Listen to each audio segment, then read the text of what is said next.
Hi guys, welcome back to our YouTube channel. Myself C Vikal Gupta. I hope आप सभी का AFM का exam अच्छा गया हो। अब ऑडिट की थोड़ी देर बाद रेस्ट करके ऑडिट की तैयारी आप चालू कर दीजिए। एंड इसमें ऑडिट में आपको कैसे पर आगे करना है स्टार्ट, मैं आपको एक बार बता देता हूँ। अगर आपका पीई थोड़ा स्ट्रॉन्ग है तो आप पहले पीई से स्टार्ट करिए, क्योंकि ये जो आपका आज का हाफ डे है वो आप पूरे पीई को दीजिए, पीई कंप्लीट कर लीजिए। देन आप नेक्स्ट डे क्या करना, पर्टिकुलर जो स्ट्रॉन्ग चैप्टर्स हैं आपके, जो जिसके ग्रिप है चैप्टर्स पे, वो पर्टिकुलर 2 या 3 चैप्टर्स आपको अच्छे से करना है। देन आपको ऐसे पे आना है। उससे क्या बेनिफिट मिलेगा कि आपका कोर्स भी थोड़ा सा स्पीड में कवर हो जाएगा आज पीई कंप्लीट कर लोगे तो। बाकी आप अपने हिसाब से देख लेना। इस वीडियो को स्टार्ट करने से पहले मैं आपको एक डिस्क्लेमर दे देता हूँ। आपको ओनली ये ऐसे नहीं करके जाने, आपको सारे ऐसे को गो थ्रू करना है।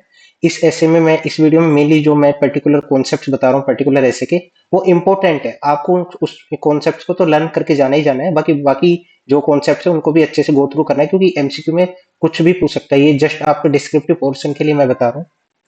Let's start this video. इसमें फर्स्ट है एसक्यूसी 1 एंड एसए 220। ये 5 to 10 मार्क्स की वेटेज रखता है। इसमें दो टाइप के क्वेश्चन आ सकते हैं। एक तो particular pure application based question पूछ सकते हैं, या डायरेक्ट क्वेश्चन पूछेंगे। डायरेक्ट क्वेश्चंस के लिए आपको ये 3 पॉइंट्स तो अच्छे से करके ही जाने हैं। इसमें कौन कौन से पॉइंट है? एक तो capabilities, competence end of firm resources, जहाँ पे एक्सेप्टेंस एंड कंटिन्यूएंस के अंदर एक पॉइंट होता है जो जहाँ पे हम फर्म के जो एम्प्लॉय है उनके कॉम्पिटेंस कैपेबिलिटीज चेक करते हैं। वो वाला पॉइंट काफी इंपॉर्टेंट हो जाता है। इसको एक अलग तरह से भी फ्रेम कर सकते हैं कि एंगेजमेंट टीम की कॉम्पिटेंस एंड कैपेबिलिटीज चेक करनी है, तो उसमें भी सेम पॉइंट्स आते हैं। जब जस्ट जहाँ फ्रेमिंग होती है जो पॉइंट्स की, वो थोड़ी सी चेंज हो जाती है। Next, review of work. जो मोर एक्सपीरियंस टीम मेंबर होते हैं, जो लेस एक्सपीरियंस टीम मेंबर का वर्क रिव्यू करते हैं, वो काफी इंपॉर्टेंट हो जाता है। इसका एक पॉइंट और है कि एंगेजमेंट पार्टनर ने बीच ऑडिट में छोड़ दिया एंड दूसरा नया एंगेजमेंट पार्टनर आया है, तो वो भी रिव्यू करेगा वर्क को। तो वैसे केस स्टडी फ्रेम हो सकती है। नेक्स्ट, कंप्लेन एंड एलिगेशन से कैसे फर्म की पॉलिसी एंड प्रोसीजर होती है डील करने का कंप्लेंट से, तो वो काफी इंपॉर्टेंट हो जाता है। इसके बाद ऐसे 200 काफी इंपॉर्टेंट, कुछ इंपॉर्टेंट नहीं है ऐसे 200, बट आपको एक चीज आपको ध्यान रखनी है कि इसमें इनहेरेंट लिमिटेशन का फोर्थ पॉइंट है कि certain assertion that are difficult to detect the material in statement. इसका कोई डायरेक्ट क्वेश्चन तो नहीं आ सकता, बट इसका बाकी ऐसे के साथ रेफरेंस आ सकता है कि पर्टिकुलर गोइंग कंसर्न का क्वेश्चन आया, वहां पे क्या सर्टेन असर्शन में इनहेरेंट लिमिटेशंस होती है कि पर्टिकुलर गोइंग कंसर्न की सारी मटेरियल स्टेटमेंट ऑडिटर आइडेंटिफाई नहीं कर सकता, तो ऐसे रेफरेंस आ सकता है पर्टिकुलर। ये आपको एक बार अच्छे से देखना है। नेक्स्ट, 240 पूरा ही इंपॉर्टेंट है, पूरा ऐसे इंपॉर्टेंट है, आपको इसको कुछ भी नहीं छोड़ना। एंड इसके 100% मुझे चांसेस लगते हैं कि एप्लीकेशन बेस्ड क्वेश्चन आएगा, डायरेक्ट कोई थ्योरेटिकल क्वेश्चन नहीं आएगा। एंड एप्लीकेशन बेस्ड क्वेश्चंस भी कैसे आ सकते हैं कि आपको पर्टिकुलर जो केस स्टडी उसमें से आइडेंटिफाई करना है कि पर्टिकुलर इंडिकेटर है कि फ्रॉड रिस्क है या नहीं है। वो जैसे आगे फ्रॉड रिस्क फैक्टर्स गिवन होते हैं हमारे ऐसे 240 में गिवन है, उससे आइडेंटिफाई करना है। नेक्स्ट, आपको फ्रॉड रिस्क फैक्टर आपको आइडेंटिफाई होगा, देन आपको बताना है कि वो मिस एप्रोप्रिएशन ऑफ एसेट्स का है या financial reporting fraud financial reporting का है। उसके बाद आपको एक्सप्लेन करनी है चीजें, वो भी आपको खुद ही थोड़ा सा हर जगह से कुछ कुछ पॉइंट्स उठा के बनानी पड़ेगी।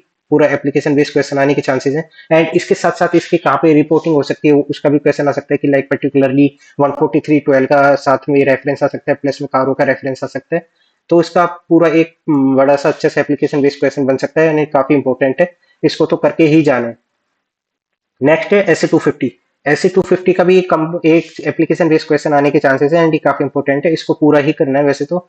एंड एप्लीकेशन बेस्ड क्वेश्चन कैसे आ सकता है कि लाइक आपको एक तो डायरेक्ट क्वेश्चन ऐसा आ सकता है कि 250 का ऑडिट प्रोसीजर पूछ लिया, या एप्लीकेशन बेस्ड क्वेश्चन ऐसे आ सकता है कि 250 का रिपोर्टिंग पूछ लिया, प्लस में इसके साथ साथ ऐसे 705 की रिपोर्टिंग आ जाएगी अगर सही तरीके से डिस्क्लोजर गिवन नहीं है। या फिर एक क्वेश्चन ऐसे आ सकता है कि कंपनी ने कंप्लायंस नहीं करा लॉ एंड रेगुलेशन का, जिसके बाद उनके ऊपर काफी पेनल्टी लग गई। पेनल्टी इतनी ज्यादा लग गई कि गोइंग कंसर्न पे इफेक्ट आ सकता है। ये आपको देखना है कि गोइंग कंसर्न पे इफेक्ट आ सकता है नहीं आ सकता, पेनल्टी के हिसाब से आपको पता लग जाएगा। देन आपको ऐसे 250 के साथ 570 का रेफरेंस देना है कि गोइंग कंसर्न का इफेक्ट आ रहा है, तो गोइंग कंसर्न में डिस्क्लोजर गिवन देना होगा नहीं देना होगा।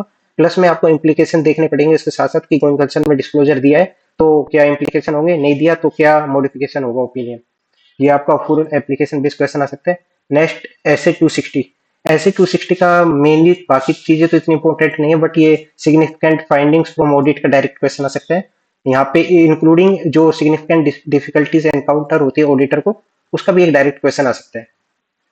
इसके बाद ऐसे 299, ज्यादा बड़ा ऐसे नहीं है बट काफी इंपॉर्टेंट ऐसे है, इसका एक डायरेक्ट क्वेश्चन आ सकता है। या तो कैसे डायरेक्ट क्वेश्चन आएगा, या तो रेस्पॉन्सिबिलिटीज ऑफ जॉइंट ऑडिटर, उसके साथ साथ कोऑर्डिनेशन क्या करना होता है। प्लस में इसके अलग से एक क्वेश्चन आ सकता है कि रिपोर्टिंग में क्या इफेक्ट होगा कि डिफरेंस ऑफ ओपिनियन है। ये तो आपको पूरा करना ही करना है। 315 इंपॉर्टेंट नहीं है, बट इसका आपको सिग्निफिकेंट जो रिस्क है इसके काफी पॉइंट्स है कि फ्रॉड होता है, जो रिलेटेड पार्टी ट्रांजैक्शन होती है outside the course of business होता है। ये आपको काफी अच्छे से एक बार लर्न करना है, क्योंकि जो SA 701 होता है की ऑडिट मैटर, वहाँ पे जो डिटर्मिनेशन होता है कि की ऑडिट मैटर कौन कौन से फैक्टर पे डिटरमाइन करते हैं। सो वहाँ पे सिग्निफिकेंट रिस्क का एक पॉइंट है पर्टिकुलर, वो सिग्निफिकेंट रिस्क SA 315 के इस पॉइंट से लिंक है कि अगर आपके ये सिग्निफिकेंट रिस्क होंगे तो आपको KAM रिपोर्ट करना पड़ सकता है। तो आपको वहां से उसके रेफरेंस के लिए भी सिग्निफिकेंट रिस्क काफी अच्छे से करना है। नेक्स्ट 320, ये काफी ज्यादा इंपॉर्टेंट है। ये मई 24 November 24 दोनों में RTP MTPs में आया ही आया है। इसमें भी कौन से दो पॉइंट्स इंपॉर्टेंट है कि रीअसेस ऑफ मटेरियलिटी, कि कब हमें रीअसेस करनी पड़ेगी मटेरियलिटी किस पर्टिकुलर सिचुएशन में, तो उसकी केस स्टडी दे सकते हैं। प्लस में इसके साथ साथ आपको 450 का भी रेफरेंस देना पड़ेगा एक मटेरियलिटी का केस आएगा तो। अदरवाइज एक क्वेश्चन ये आ सकता है कि फ्रॉड रिस्क है वो पर्टिकुलर फैक्टर अफेक्टिंग बेंचमार्क, कब कब बेंचमार्क अफेक्ट हो सकता है, कौन कौन से फैक्टर से, कि element of the entity, volatility, ये सब चीज आपको देखना पड़ेगा। नेक्स्ट SA 500, अब तक इसका क्वेश्चन आया नहीं है, बट इसमें इंपॉर्टेंट क्या है, जो मैनेजमेंट के एक्सपर्ट की जो ऑब्जेक्टिविटी है उसके ऊपर जब थ्रेट आता है कि कोई सेल्फ रिव्यू थ्रेट आ गया तो उसको कैसे डील करा है मैनेजमेंट ने, और मैनेजमेंट और एक्सपर्ट से हमें पर्टिकुलरली रिटर्न रिप्रेजेंटेशन लेते हैं कि उन्होंने पर्टिकुलर सेफ गार्ड को इम्प्लाई करा ही नहीं करा। उसके बाद आता है SA 505।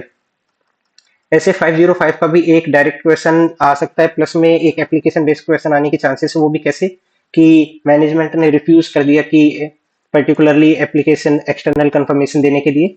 सो क्या इम्प्लीकेशन होगी ऑडिट रिपोर्ट पे, या पर्टिकुलर क्या प्रोसीजर होगा ऑडिटर का। उसके बाद पर्टिकुलर SA 705 में क्या इम्प्लीकेशन होंगे इफ मैनेजमेंट का जो रिफ्यूजल है वो पर्टिकुलरली वैलिड नहीं है तो। देन SA 540, ये मेनली स्टूडेंट्स छोड़ के जाते हैं पर्टिकुलर SA 540 को, बट आप एटलीस्ट एस्टिमेशन मेकिंग जो प्रोसेस होता है रिस्क असेसमेंट प्रोसीजर का, एंड एक review of prior period accounting estimate, इन दो को तो अच्छे से लर्न करके जाओ ही जाओ। एंड जो SA 540 कर रहा है वो देखो एक बार पूरा ही करना, क्योंकि SA 540 पूरा की पूरा इंपॉर्टेंट है, बट जो छोड़ के जा रहा है तो वो एटलीस्ट इतना तो करो। देन SA 560, ये काफी इंपॉर्टेंट है, ज्यादा बड़ा भी ऐसे नहीं है। प्लस में इसके ऑडिट प्रोसीजर काफी इंपॉर्टेंट है कि सब्सिक्वेंट इवेंट में कौन कौन से प्रोसीजर परफॉर्म करेंगे। सो इसका एक क्वेश्चन ये भी इंपॉर्टेंट है कि रिटर्न रिप्रेजेंटेशन लेना होता है कि मैनेजमेंट से सब्सिक्वेंट इवेंट्स का, उसके बेस पे भी एक क्वेश्चन फ्रेम हो सकता है, वो देख लेना अच्छे से। प्लस में SA 570, पूरा पूरा ऐसे काफी इंपॉर्टेंट है ये, इसमें से कुछ भी मत छोड़ के जाना। इसकी मैंने 15 मिनट्स की वीडियो भी बनाई है, जिससे 15 मिनट्स में मैंने पूरा ऐसे को रिवाइज करा है, वो आप देख सकते हो मेरे चैनल पे। प्लस में इसका साथ साथ इसका जो मेन इंपॉर्टेंट फैक्टर वो क्या है, SA 250 के साथ जो रेफरेंस आ सकता है जो मैंने ऊपर बताया था। प्लस में इसका जो एक डायरेक्ट क्वेश्चन आ सकता है कि डिस्क्लोजर क्या क्या गिवन होगा, क्या देना होगा फाइनेंशियल स्टेटमेंट में, वहाँ पे एक इसके पॉइंट पर्टिकुलर पॉइंट्स हैं। देन उसके साथ साथ इम्प्लीकेशन क्या होगा ऑडिट रिपोर्ट में, अगर डिस्क्लोजर गिवन है या डिस्क्लोजर दिया ही नहीं है तो क्या इम्प्लीकेशन आ सकता है ऑडिट रिपोर्ट में, ये काफी इंपॉर्टेंट आएगा। इसका किसी पर्टिकुलर दूसरे ऐसे के साथ रेफरेंस आ सकता है, या इसका इंडिविजुअल क्वेश्चन आ सकता है, पूरा की पूरा ऐसे काफी इंपॉर्टेंट है। एंड SA 600 का मेनली आपको ये दो दो कॉन्सेप्ट पे तो ज्यादा फोकस रखने ही रखने, कौन कौन से, एक तो फैक्टर जो प्रिंसिपल ऑडिटर को कंसीडर करने चाहिए before accepting as a position of principal auditor, जहाँ पे मटेरियलिटी चेक करनी होती है कंपोनेंट की, या particular risk of material statement कितना है, वो सब चीजें देखते हैं।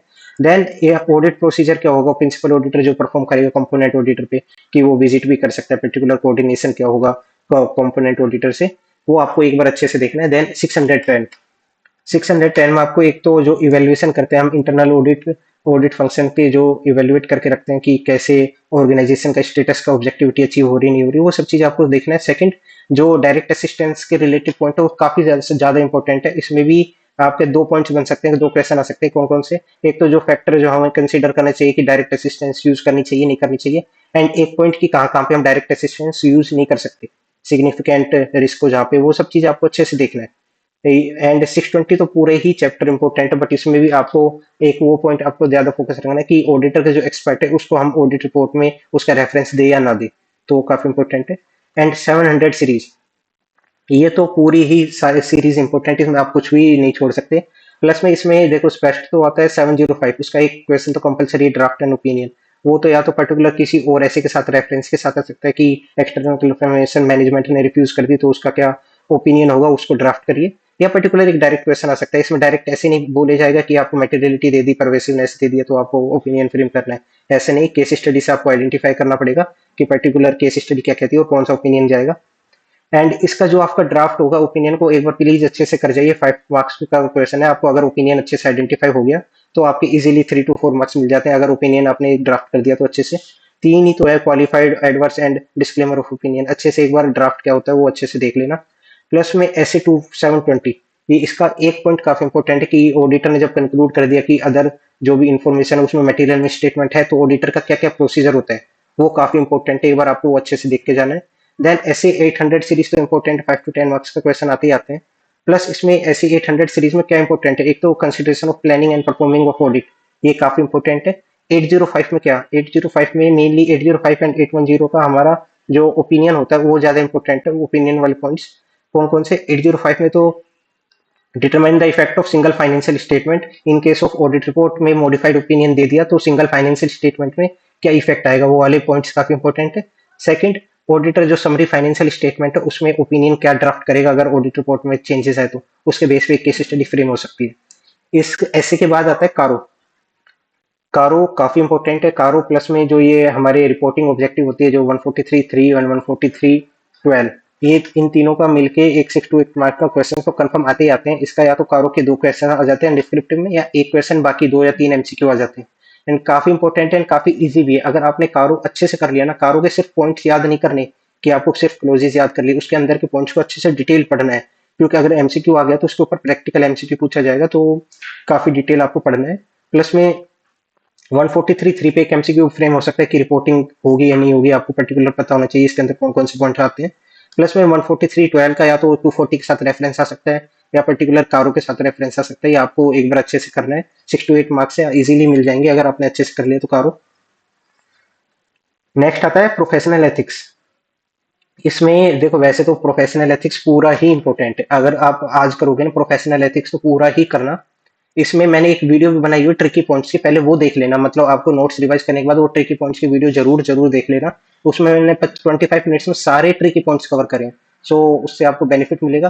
प्लस में इसमें 6, 7, 10 एंड 11 क्लोज पे ज्यादा फोकस रखना है, जो पार्ट 1 शेड्यूल 1 का जो 6, 7, 10, 11 क्लोजेस है उस पे काफी डिटेल से पढ़ना है आपको। उसके ऊपर एक तो क्वेश्चन आना ही आना है इन चारों क्लोजेस में से। प्लस में जो क्लोज 7 है पार्ट 1 सेकंड शेड्यूल का, जहाँ पे कभी भी गिल्टी हो सकता है नेग्लिजेंस ऑफ द ड्यूटीज का, उसके बाद है काफी वेरियस केसेस गिवन है जहाँ क्लोज 7 में भी गिल्टी हो सकता है, क्लोज 7 के साथ 2 और 8 में भी गिल्टी हो सकता है। तो वो सारे काफी पॉइंट्स जो भी कम से कम 8-10 पॉइंट्स है, वो सारे पॉइंट्स काफी इंपॉर्टेंट है कि कौन कौन से केसेस है, कहाँ कहाँ पे कौन कौन से क्लोजेस में गिल्टी हो सकते हैं, वो काफी इंपॉर्टेंट है, वो एक बार करना है। प्लस में मैनेजमेंट कंसल्टेंसी सर्विसेज का एक क्वेश्चन आते ही आता है, तो एक बार इसको अच्छे से गो थ्रू करना है। इसके साथ साथ काउंसिल जनरल गाइडलाइंस के पॉइंट्स हैं वो आपको गो थ्रू करने हैं, वो भी मेरी वीडियो में मेनली मैंने कवर करे हुए हैं, प्लस में आपको अलग से भी कवर करना है। So that's all in this video. इसमें मेनली आपको इसके अलावा भी काफी सारे जो भी ऐसे हैं एक बार तो गो थ्रू करना ही करना है, क्योंकि एमसीक्यू पॉइंट ऑफ व्यू से काफी इंपॉर्टेंट है। अगर आप कुछ छोड़ के जा रहे हो इन ऐसे में से, तो पर्टिकुलर जो मैंने यहाँ पे कॉन्सेप्ट लिखे हैं उनको तो अच्छे से लर्न कर ही लेना। So that's all in this video, all the best for your audit exam. अगर इसमें से आपको कुछ बेनिफिट मिलता है तो एग्जाम के बाद प्लीज इस वीडियो पे कमेंट करिए। So you can join our Telegram channel also, link in the description. So thank you guys.